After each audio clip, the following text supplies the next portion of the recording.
This is the Detroit Sports Podcast Network. Detroit is the greatest! Straight up light you on fire for a Coney dog right now.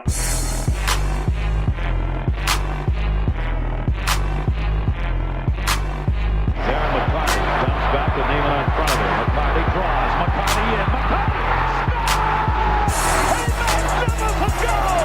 Darren McCarty!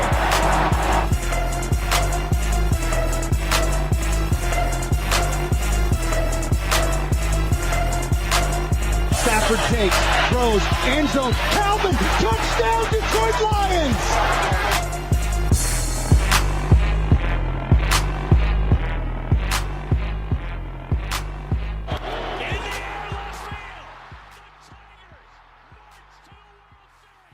Welcome in, everybody, to the latest edition of the Motor City Sports Rant. I am the Doc, John Macaroon. A great weekend for the Detroit Lions. I can't wait to talk to you guys about it. Oh, my goodness. Well, for Spartan supporters, though, on the other hand, the situation is not as bright, not as hopeful. We all got a chance on homecoming to watch Michigan State really perform in a way that disappointed a lot of supporters, especially when everybody's come to the realization that some of the assistants that are working with Mark Dantonio are really hindering that program. Everybody that went to East Lansing was excited. They had a good feeling that, okay, you know what, you should be able to compete with the likes of Northwestern, especially after Northwestern had a tough loss versus Michigan. There was a blueprint on how to defeat Northwestern, but the game plan that was utilized by Mark Dantonio and that entire staff, offensively, defensively, just wasn't good enough. And a lot of people are now speculating regarding that squad and what's actually going on, because some people are actually saying that maybe the players are not in line with the coaches, the schemes are not as effective, the program has taken a step backwards. And now this weekend, you're going to go on the road versus Penn State, and everybody's thinking that it's going to be an ass whooping. And so we'll talk about Michigan State in the second half of the podcast. Everything's looking good at Michigan. A lot of people are definitely excited for this weekend's contest, a night game versus Wisconsin. I'll be at the Big House. This will be my first time watching a college football game in the press box in a night game. So I think Vito and I are going to go out there together. We're going to cover the Michigan Wolverines contest versus Wisconsin, a big game. ESPN is showing up with game day. So all in all, it should be a festive environment out there in Ann Arbor. Hopefully the weather cooperates and everything will be kosher and everything will be great. I'm looking forward to it. I'm really looking forward to an opportunity to cover the University of Michigan. Again, the second opportunity that I've had to go out there and see the Wolverines. Now, everybody's excited regarding what happened versus Green Bay. Everybody's looking and everybody's asking the question, okay, what is the realistic way in which we should view the Detroit Lions? But the way in which I view it is, you know what? Take the victories whenever you can get it. When you get into all this, what does this mean for the team? That's just speculation because of the fact that, look, you know what? We all thought that maybe there was truth to the situation in which, you know, maybe some of the players, you know, quit on Matt Patricia and that they weren't really invested in his system. But after that first contest, it seems like each and every game the Detroit Lions have played better. And sometimes in the NFL, and most people have said it, the NFL is set up for everybody to kind of, you know, be around 8-8, and there's a couple games here and there in terms of what's going to determine the quality of your season. And the good sign is, when you look at the Detroit Lions, is they're getting incrementally better in terms of their performances. Are they perfect? No. Matt Patricia will come out and tell you there's a lot of areas that need to improve. But when you look at that contest versus Green Bay, it's nice sometimes to see other teams shoot themselves in the foot. It's nice to see situations in which other organizations come in and struggle, have injuries, don't perform well. I mean, you know, everybody saw Mason Crosby, a kicker that has a lot of respect across the National Football League, and everybody said, whoa, the first missed field goal, the second missed field goal, the missed extra point. Everyone was like, what is going on with Mason Crosby? And the Green Bay Packers, at one point, there was a fourth down, and Mason Crosby came running on the field, and McCarthy sent him back just as fast. And I felt like, wow, it is really great to see another another organization struggle and perform, not to their capabilities. But in the second half, holy cow, Aaron Rodgers was able to put up a bunch of numbers, which was good for my fantasy team. I'm not going to lie, I was happy. And so when the Lions took the lead, I kind of felt a sense of calm, and I'm like, okay, good. This means that Aaron Rodgers is going to zing the ball all over the place. But in watching that game, there's still, if you're critical of the Lions and you have concerns regarding what can potentially happen, you definitely have a lot to talk about, because Aaron Rodgers and that Green Bay offense was able to put up a bunch of yards on the Detroit Lion defense. And so those that say, whoa, relax, calm down, the Detroit Lions played a game in which Green Bay, they struggled. They were without some key components. It was basically Aaron Rodgers and Devontae Adams and Jimmy Graham, a tight end who really is a shell of himself, out there trying to go on the road in a divisional game, an important game, and the Detroit Lions were able to capitalize on the mistakes. And it was great to see finally a call that maybe some would say was incorrect. Some would say maybe the Detroit Lions were able to touch that ball and should have not been given back to the Detroit Lions. But hey, when there's situations in which there's a mistakes made in our favor, we'll take it. We'll take it, no doubt about it. And it was a situation in which the Detroit Lions were able to capitalize and score touchdowns. I'll start with that. The good thing about the Detroit Lions is, one of the things that everybody was pointing to was, can the Detroit Lions punch it in? Can they get to the red zone consistently and put it in the end zone? Especially when, you struggled so much with the 49ers and Dallas. Everybody said, why is this happening? What's going on when you have Marvin Jones, Golden Tate, Kenny Galladay? So you look at it and the question marks started to rise, like, wait a minute, you got Matthew Stafford. You got this elite level quarterback that can handle his business. You got this guy that should be able to put up 30 points against bad teams and bad defenses. He should be doing it consistently. The offense should be performing much more consistently than they have been. I mean, national media came out and have started to say, look, Matthew Stafford needs to demand more.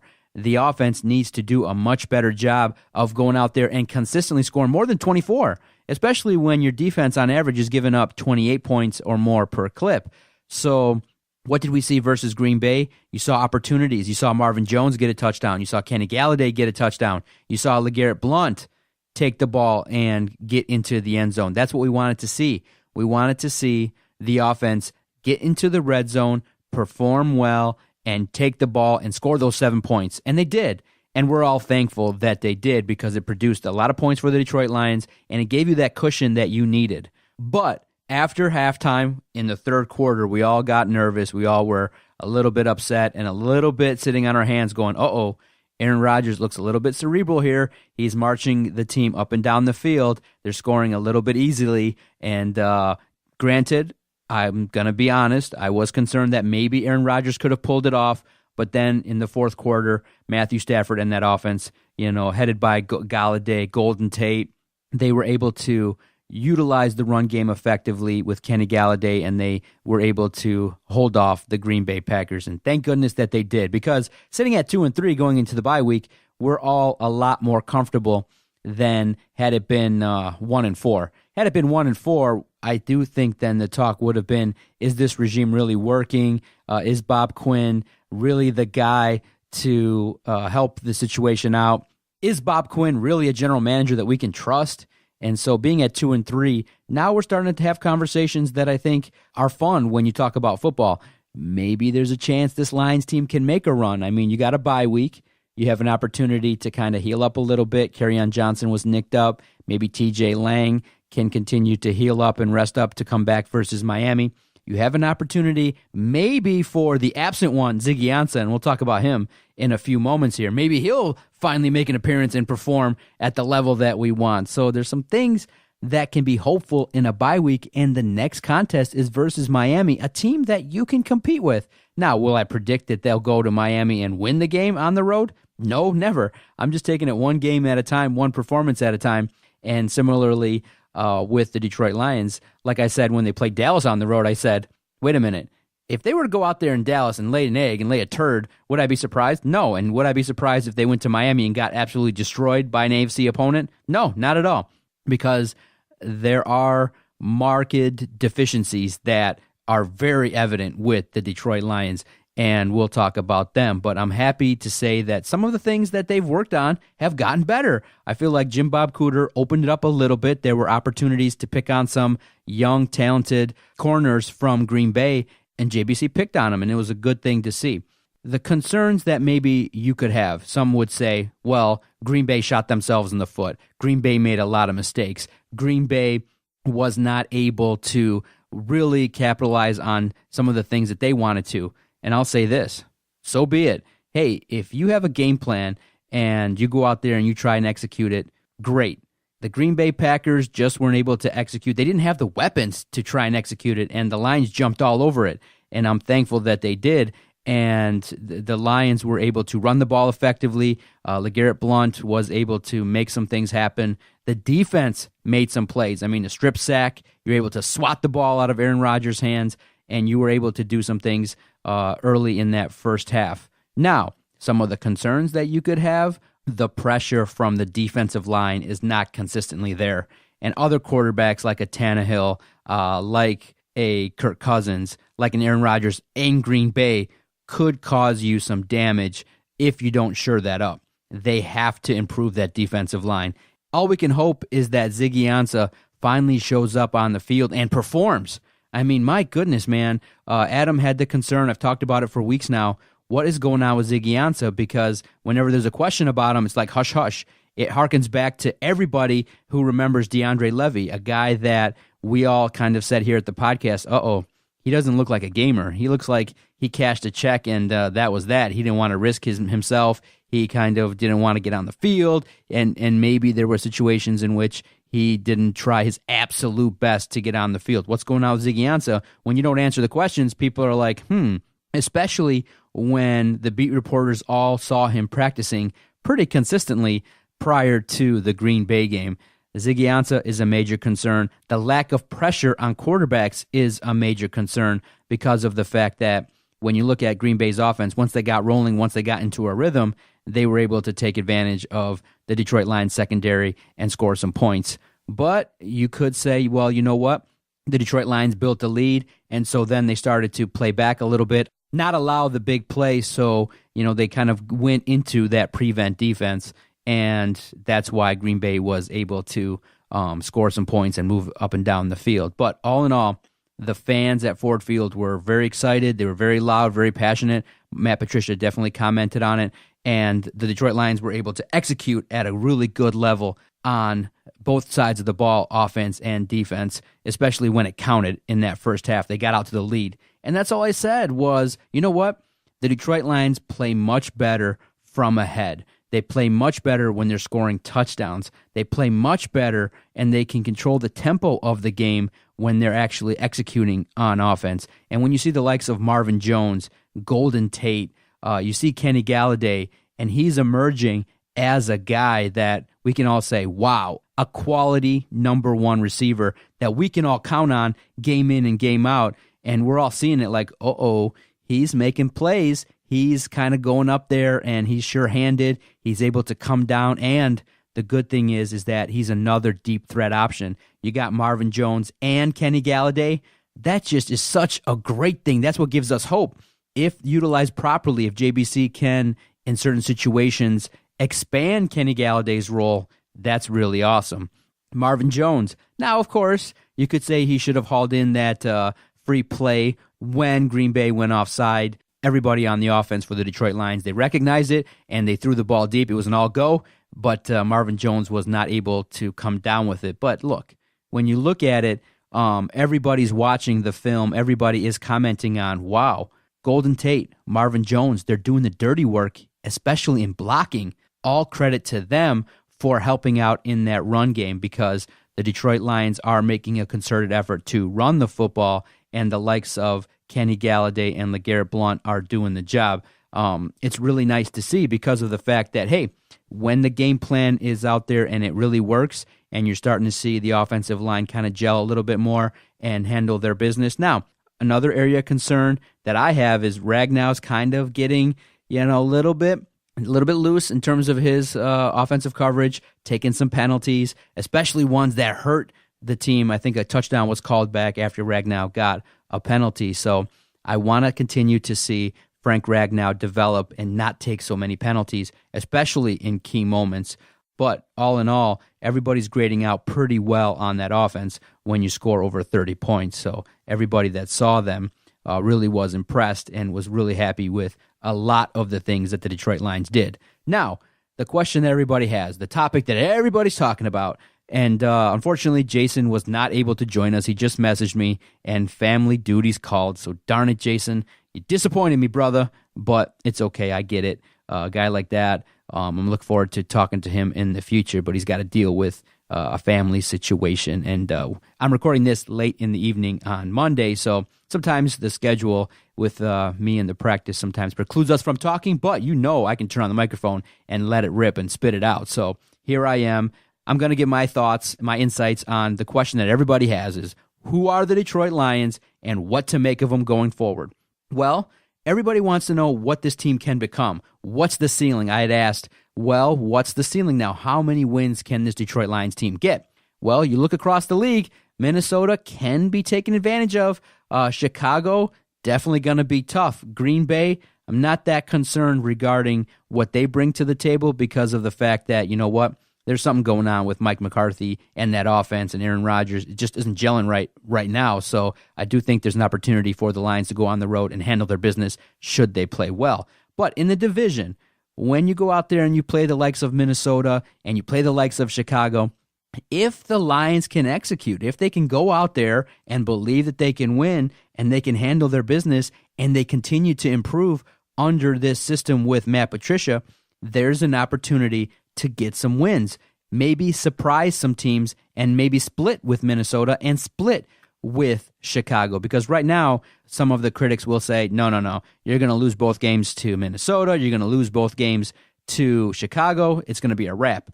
Well, right now, going into it, there's a couple games where you're pretty much concerned. Probably Minnesota on the road, Chicago on the road, and the Rams. Everybody is concerned what the Rams could potentially do to the Detroit Lions.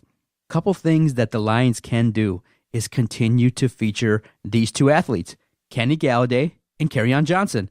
When you have targeted weapons, when you have guys that can execute, go back to it, utilize their strengths, go out there and handle your business. I do believe that if Kerryon Johnson is given the majority of the workload and the offensive line starts to gel, then I'm seeing the makings of an offense that can go out there and handle their business. They can get some wins.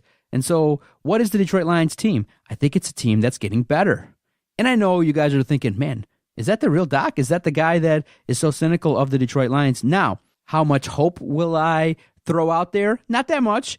I'll say that the ceiling probably, objectively is 8 wins for the team, is to have an 8-8 season. That would be okay. Some of you will say that Bob Quinn came out and said that we need 9 wins, we need better.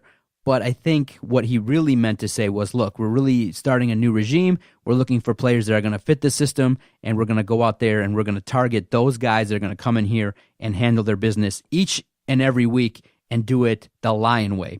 And if they have an 8-8 season and they look better and the defense starts to form an identity and you start targeting guys that are going to be here for the future, the likes of Marvin Jones, Kenny Galladay, Kerryon Johnson, Darius Slay, Matthew Stafford, you now have the makings of a core that if you just add successfully some more pieces and you don't miss on a couple of the draft picks, then you have the makings of an organization that's going in the right direction.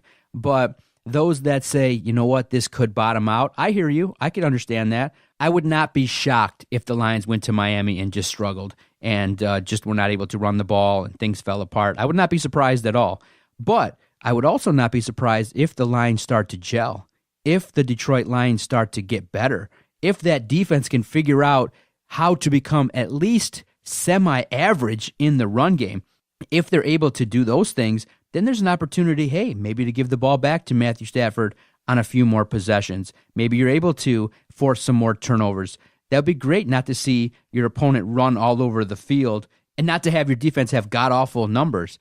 So if that happens, if the Detroit Lions are able to go out there and execute and get better on defense, get some guys back that are hurt, then maybe you can get some of those wins and surprise some teams. Wouldn't it be amazing if the Detroit Lions were able to, really go out there and play toe-to-toe with the Rams in Minnesota and Chicago and really surprise everybody. Now, is this team a playoff team? No, there's just still too many weaknesses. There's not enough talent. There's not enough help in the secondary. We're all concerned regarding Ziggy Ansah and what his situation is. Now, if he is back and he does come and contribute and you're able to kind of force some pressure and that defensive line starts to gel and they handle their gap assignments consistently and correctly and they're able to get a couple more blitzes home and get some pressure, then maybe you can compete and maybe even get to 9 wins in 2018. But that's just a stretch. I think realistically, if you're listening to this and you want an honest answer, an honest assessment about the Detroit Lions, kind of hope in that area of 7-8 wins and just continue to see improvement in that defense, continue to see Matt Stafford help the team and go forward. So it's nice. It's great to take a victory. Don't get so caught up in the long-term success of the Lions. Just go game by game. Enjoy the victories. Definitely enjoy watching the Detroit Lions, and I think that's the best way to watch them, because when you start getting all hypocritical, like, oh, this team should be in the playoffs, look, you know what? It's a new coach. It's the Detroit Lions. Everybody believes it's going to take a miracle to have consistent playoff success.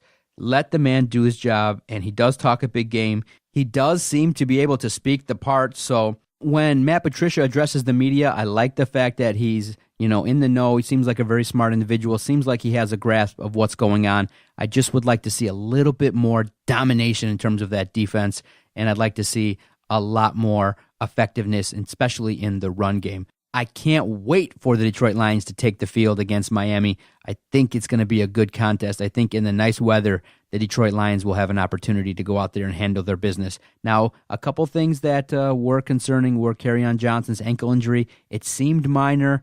I think that Kerryon Johnson, like he said, could have came back if it was definitely needed, so they kept him out after he rolled his ankle. Now, the injury that may be really bad is Agnew.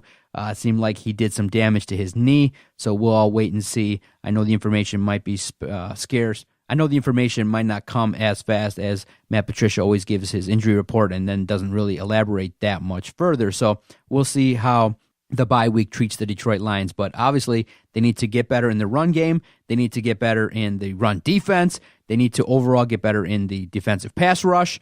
And if they do these things, then maybe they can have the level of success. Maybe get on a run. Wouldn't that be something if the Detroit Lions went on a 3, 4, 5 game win streak? That would just send this town into delirium. Everybody would freak out. Everybody would be really happy. And so it'd be nice to see. It'd be nice to see after where Matt Patricia started for the Detroit Lions to take a step forward. Yet to be seen, but it's the bye week. Everyone can watch other teams as well and see how the Detroit Lions compare. Before I get to talking about Michigan State and the massive disappointment that we all feel regarding the Michigan State football program, I just want to thank everybody for your continued support. I want to thank the sponsors that allow us to broadcast each and every day and to help us continue to earn media credentials, to employ the great reporters that we have and the broadcast professionals. I want to thank our host site, Podomatic. If you're starting a brand new project, check out Podomatic.com.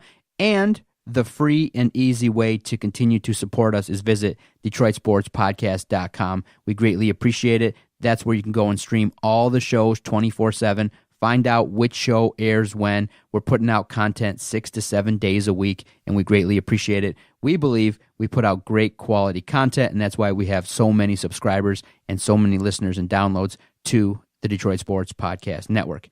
Now, have to address the Michigan State Spartans. It's homecoming. And for the better part of a decade after I graduated, I made it a point to go out to East Lansing and go back to East Lansing and watch the Michigan State Spartans on homecoming, whoever it may be. Sometimes it was Indiana, sometimes it was Penn State, sometimes it was, opponents in the Big Ten that we took advantage of. There were wins and losses and things like that, and we always had a good time. And right around the time of like 2010, 2011, we all started to ask, what is Michigan State with Mark Dantonio? They're getting better. They're defeating Michigan a little bit more. They're competitive. But what's the ceiling? What's going to happen?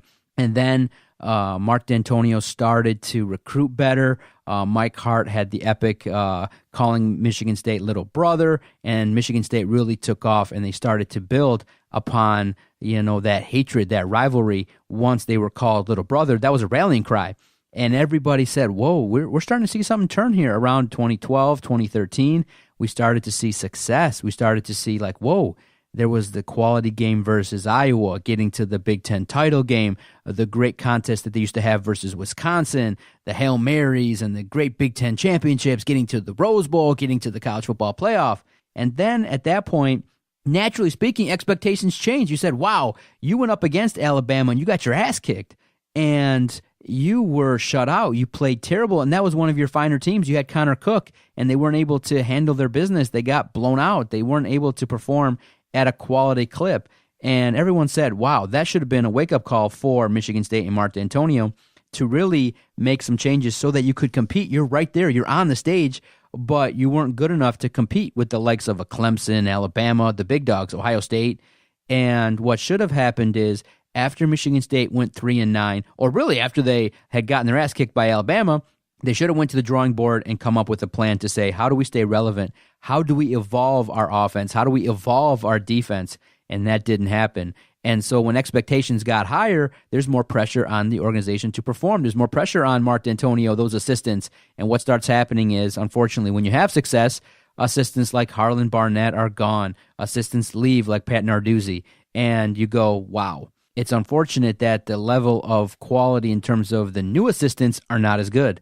And what's happened is you've wasted an opportunity to ride the momentum of getting to the college football playoff in the last 3 seasons. And when you had the 3-win year, Mark Dantonio should have really took a critical look at the entire operation, and he should have been willing to say, wow, my assistants are not up to grade. They're not up to standard. They're not up to the level that anybody would be happy with.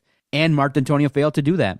That lands squarely on Mark Dantonio. Look, everybody knows, everybody that watches football is going to be critical of Dave Warner, the offensive assistants, the defensive assistants. They're going to be like, wow, this team doesn't look like they're in positions to win. You got Brian Lewerke, he doesn't look like the same guy. He looks like a guy that's running the wrong offense. It's a guy that should be scrambling. It's a guy that should be allowed to cross the line of scrimmage and run in 2018. Is he doing that? It looks like once he hits the line of scrimmage and he wants to run, he's getting, it's like he's got a taser on his ass and he's scared to run the football. They're not running it deep. You have a Felton Davis, and there are times when the Spartans get to the red zone, they don't even throw the ball to him. The game versus Northwestern was the culmination of a disaster in terms of what's happened in 2018 with that offense. The offensive line hasn't gelled. The defense has given up way too many big plays. There's a lot of position groups that aren't that good, highlighted by the fact that Brian Lewerke has regressed. Something's wrong. And people will say, what is it? Well, when you don't have quality assistants, when you don't have the proper people teaching the proper schemes, then you have what happened versus Northwestern. And it was devastating on a big stage, on homecoming, when a lot of people were there. Now, for me, after the year they got to the Rose Bowl, after the year they got to the college football playoff, I raised my expectations naturally. But seeing what's happened in the last few seasons is really deflating because I don't see it. I think it's time to say that Mark Dantonio probably has peaked. I think that his system, if that's what he wants to roll with, is a 1 every 6 year kind of thing. Meaning, I'm not sitting here and saying that Mark Dantonio could never get back to the college football playoff, that he could never in a 5 or 6 year span get back to the Big Ten championship. He's not a bum, but what's happened is he's now made it where Michigan State is a flash in the pan, where year in, year out, you're getting passed. Penn State's better than you, Ohio State's better than you, and pretty soon it might be revealed on October 20th, Michigan's better than you. And so what does that mean? What that means is Mark Dantonio and the Spartan football program have fallen by the wayside. They're behind. They're lagging. They don't have the proper talent in place in terms of coaching to raise the level of expectations for the supporters. And so what does that mean? That means that maybe once every 5 years you could have a special year and take a talented quarterback and get back to the Big Ten title game. But that's not what everybody wanted. What everybody wants is to see progression, to see what may be happening over at Michigan, where Jim Harbaugh finally got a quarterback. He's got a defensive coordinator that he trusts and that can do some things. You're getting bigger and better talent. And so the tidal wave is starting to build over there in Ann Arbor. And what's starting to happen in East Lansing, there's a lot of guys that are hurt. There's a lot of guys not performing well, and the momentum is really down. And so changes need to be made. Everybody sees it.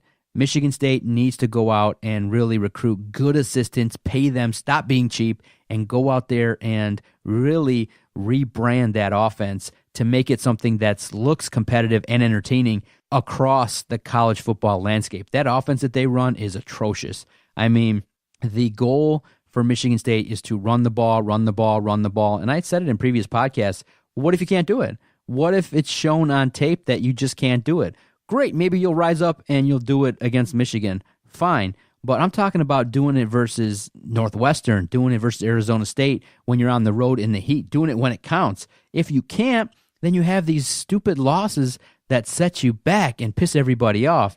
And it's so frustrating to be a Michigan State supporter in 2018 because you realize hope's fading. You realize that nobody's really putting pressure on Mark Dantonio to fire anybody. I mean, after the 3-win year, you evaluate Michigan State, the entire program, and you make no changes. Dave Warner's still part of that offense. I mean, wow. I do think, though, the loss to Northwestern really hit home and upset a lot of people. A lot of people are off the bandwagon. A lot of people have lost faith.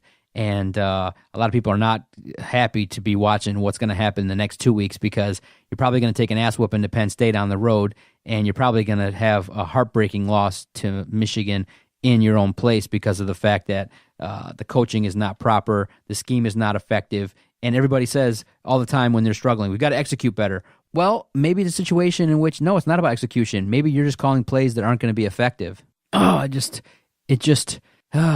pains me to sit here and talk negatively about Michigan State, but it doesn't seem like Mark Dantonio has really any pressure on him to make the changes that are necessary to take the team forward. I think this team could be a 7-win team. A lot of losses are probably upcoming, and I'm just hoping that maybe they can turn it around, but it's not likely. It's not likely when you look at what's happening now with Michigan State. So with that, we got to just hope that we're all wrong and that maybe they can rally around something that can turn this around. But something's up in East Lansing.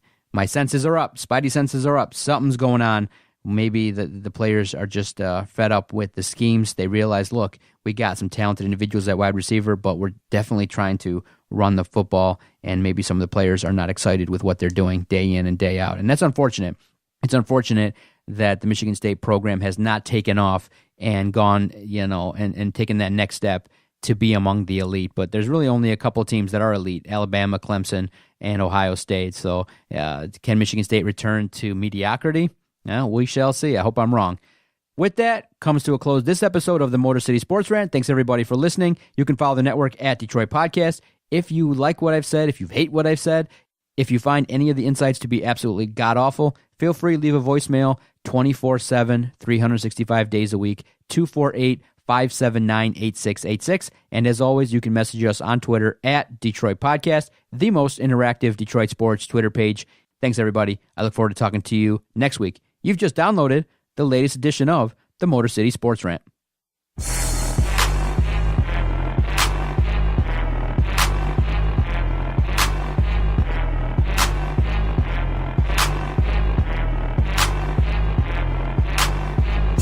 Okay, nice, idiot.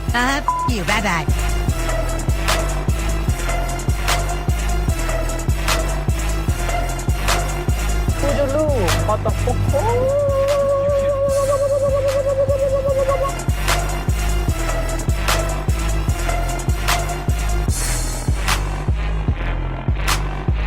Good day, sir.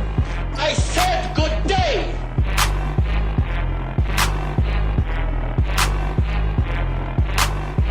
All right. Take care now. Bye-bye then. Loser.